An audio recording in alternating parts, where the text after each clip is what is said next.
சுப கிரகங்கள் இருக்காங்கல்ல, இவங்க சுப கிரகங்கள்னா யாரு? பொதுவா ஒவ்வொரு லக்னத்துக்கும் சுபர்கள், பாவர்கள், நீசர்கள், மாரகர்கள் இப்படி நிறைய இருக்கு. கேந்திர கோணங்கள்ல இந்த சுப கிரகங்கள் தனித்தனியா இருந்தா கூட அல்லது கூடி இருந்தா கூட அவங்களுக்கும் ஒரு நல்ல ராஜயோகம் இருக்கு.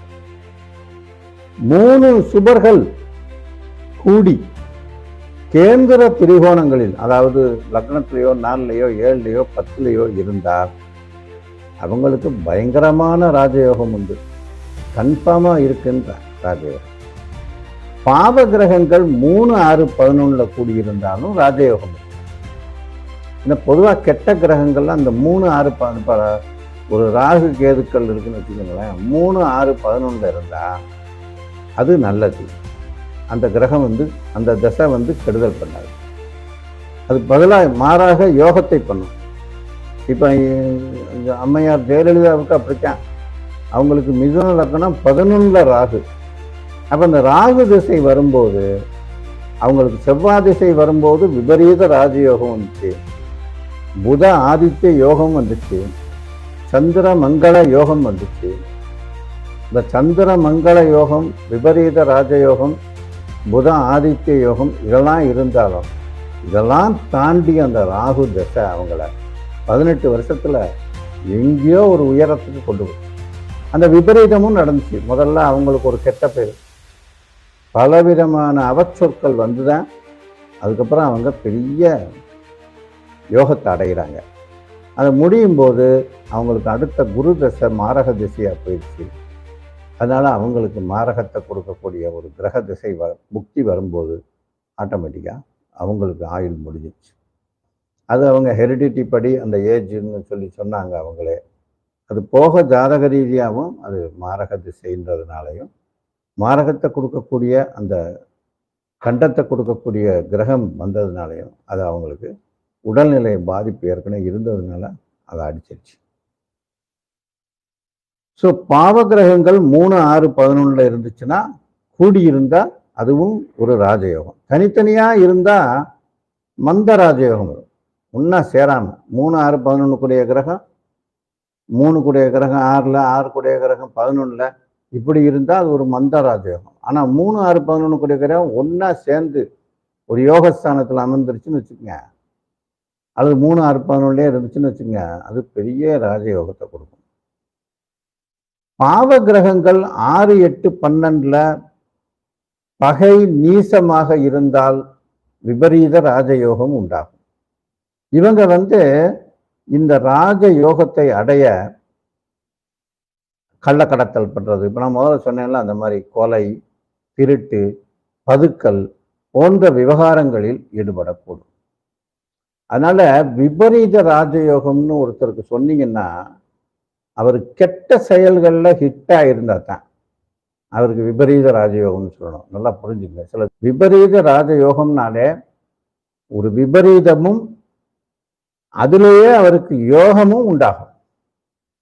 திருட்டுன்றது ஒரு ஒரு விபரீதம், ஒரு தீய செயல், ஒரு கெட்ட செயல். கள்ளக்கடத்தல்ன்றது ஒரு கெட்ட செயல். அதுல கோடி ரூபாய் சம்பாதிச்சு அவரை பிடிக்க முடியல, அரசுனால பிடிக்க முடிஞ்சாலும் அவரை ஒன்றும் செய்ய முடியாதுன்ற நிலைமைக்கு இருக்கிறதுனாலே அவர் நல்லவர் ஆக மாட்டார்ல. தப்பு தானே.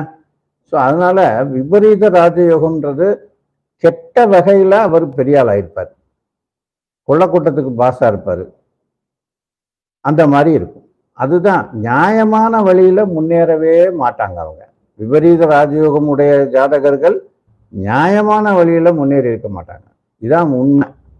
விபரீத ராஜயோகம்ன்றது எப்படின்னு சொல்லிட்டேன். 6, 8, 12 பாவ கிரகங்கள், 6, 8, 12 கூடிய கிரகங்களே பாவ கிரகங்கள் தான். இந்த கிரகங்கள் நீசமாவோ பகையாவோ ஒரு இடத்துல போய் இருந்தா, அதாவது கெட்டவன் கெட்டிடில் கிட்டிடும் ராஜயோகம்னு சொல்லுவாங்க. அதை விபரீத ராஜயோகம்னு சொல்லுவாங்க.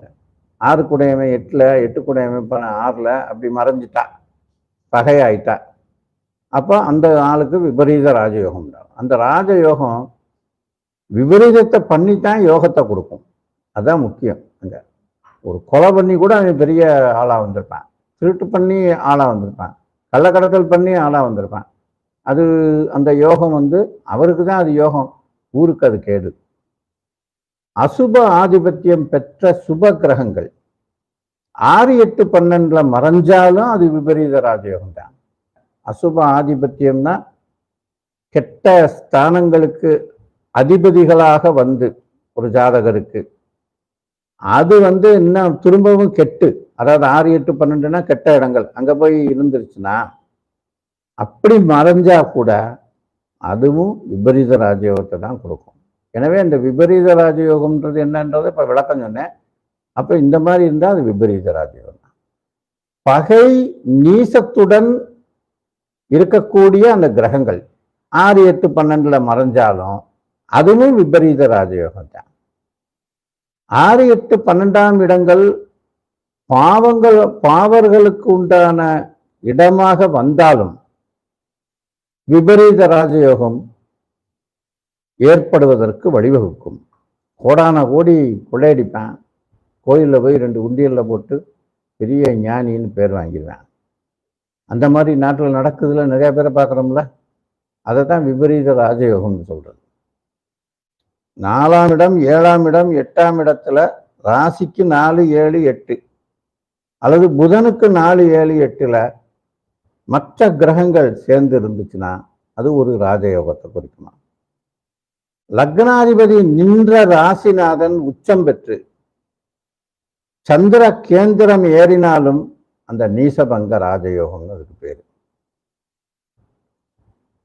அதே மாதிரி லக்னாதிபதி நின்ற ராசிநாதன் உச்சம் பெற்று சந்திர கேந்திரம் ஏறினாலும் ராஜயோகம் தான். நீசம் பெற்று இருந்தாலும் அது நீசபங்க ராஜயோகம், உச்சம் பெற்று சந்திர கேந்திரம் ஏறினாலும் அது ராஜயோகம் தான்.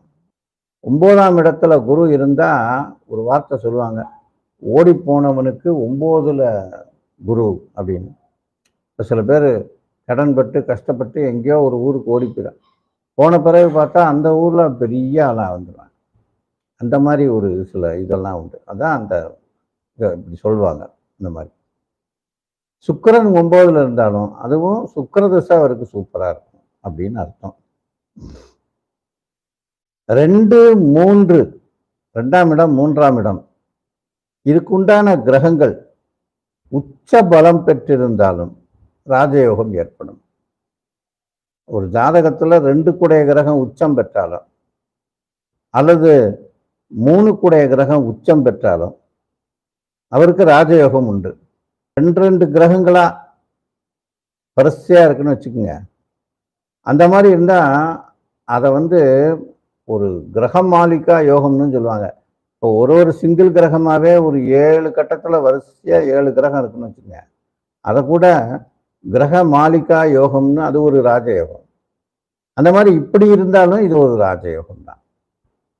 சூரியன் புதன் கூடி லக்னம் சுகஸ்தானம் அஷ்டமஸ்தானங்களில் இருந்தாலும் விருத்த ராஜயோகம் உண்டாகும். 5, 9, 11 கூடையவர்கள் குறைந்தபட்சம் 2 அல்லது 3 பேரின் சம்பந்தம் பெற்றிருந்தால் லட்சாதிபதியாகும் யோகம் ஏற்படும். லக்னத்துக்கு 8ஆம் இடம், லக்னத்துக்கு 9ஆம் இடம், லக்னத்துக்கு 10ஆம் இடம், அப்புறம் லக்னத்துக்கு ஜென்ம ராசி எங்க இருக்கு, இந்த மாதிரி இந்த 4 இடங்கள்ல ஏதாவது ஒண்ணுல சூரியனும் சுக்கிரனும் கூடி இருந்தா ராஜயோகம் உண்டாகும். அப்படின்னா என்ன அர்த்தம்? கண்டிப்பா அவரு அரசு பதவியில் இருப்பார். பொதுவா இந்த தசாபுக்தி இருக்கு பாருங்க, அது கோச்சாரம். அப்புறம் காலப்பகைன்னு ஒரு தசை இருக்கு, காலப்பகைன்னு ஒரு தசை. இப்ப காலப்பகை தசையும் ஒரு சார்ட் இருக்கு, தசாபுக்தின்னு ஒரு சார்ட் இருக்கு, கோச்சாரம்னு ஒன்று இருக்கு. இப்ப எனக்கு கோச்சாரமும் கை கொடுத்து தசாபுக்தியும் நல்ல யோகமான தசையா இருந்து காலப்பகையும் அந்த டைம்ல வராம இருந்துச்சுன்னா, காலப்பகை இல்லாத ஒரு திசையில எனக்கு நடந்து போச்சுன்னா, அதுல அஷ்டவர்க்க பரல் கணித முறையில நல்ல பரல் வாங்கி இருந்துச்சுன்னா, அந்த வீடுக்கு உண்டான பலன் என்னவோ அந்த பலனை பூரணமா நான் அடைவேன். இதுதான் அதில் உள்ள விஷயம். இப்படி நம்ம எல்லாத்தையும் பார்த்து அந்த விதி சாட்டோட ஒப்பிட்டு தான் அவங்க சொல்லுவாங்க. ஒரு ஜோதிடராகப்பட்டவர் இந்த மற்ற கணித முறைகளையும் பார்ப்பார். மெஜாரிட்டி ஒரு 10 கணித முறை இருக்குன்னு வச்சுக்கோங்களேன். 10 கணித முறையும் பார்க்கும்போது ஒரு 8 விஷயம் இந்த நேட்ரல் சார்ட்டுக்கு சப்போர்ட்டாக வந்துச்சுன்னா சொல்லிடுவார், சார் கவலைப்படாதீங்க சார், சூப்பராக இருக்கும், அடித்து கிளப்புங்க சார் அப்படின்னு சொல்லிடுவார். இப்போ இதே 10 விஷயத்தில் 8 மைனஸாக இருக்குன்னா, சார் கொஞ்சம் பொறுங்க, இந்த தசை முடியட்டும், அதுக்கப்புறமா பண்ணுங்க அப்படின்னு சொன்னால் கேட்டுருங்க.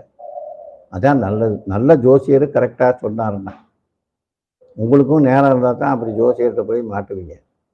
அப்போ நல்லவங்க தான் அதை கைட் பண்ணுவாங்க. அவருக்கு நேரம் நல்லா இருந்தால் நல்லவர் தான் வருவார், கெட்டவர் வரமாட்டார். கைடு பண்ணக்கூடியவரும் அப்படி தான் வருவாங்க. ஒரு விதின்றது எனக்கு எப்படி இருக்கும் அதுக்கேற்ற மாதிரி தான் என்னை சுற்றி இருக்கக்கூடிய அத்தனை ஆஸ்பெக்ட்ஸும் ஒர்க் பண்ணும். இந்த நேச்சரே எனக்கு அப்படி தான் ஒர்க் பண்ணும். அது நண்பனாக இருக்கலாம், ஒரு செயலாக இருக்கலாம், ஒரு சூழலாக இருக்கலாம், ஒரு குடும்பமாக இருக்கலாம், எது வேணா இருக்கலாம். அத்தனையும் எனக்கு யோகத்தை பண்ணணும்னா அதுக்கான வழியாத்தான் வரும், தேடி வரும்.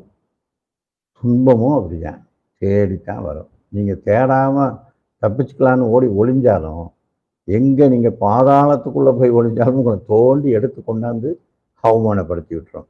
இதுதான் இந்த ஜோதிடத்தின் மூலம் நம்ம நம்புகிற ஒரு விஷயன்றதை நான் இந்த இடத்துல ஆணித்தரமாக உங்களுக்கு சொல்ல விரும்புகிறேன்.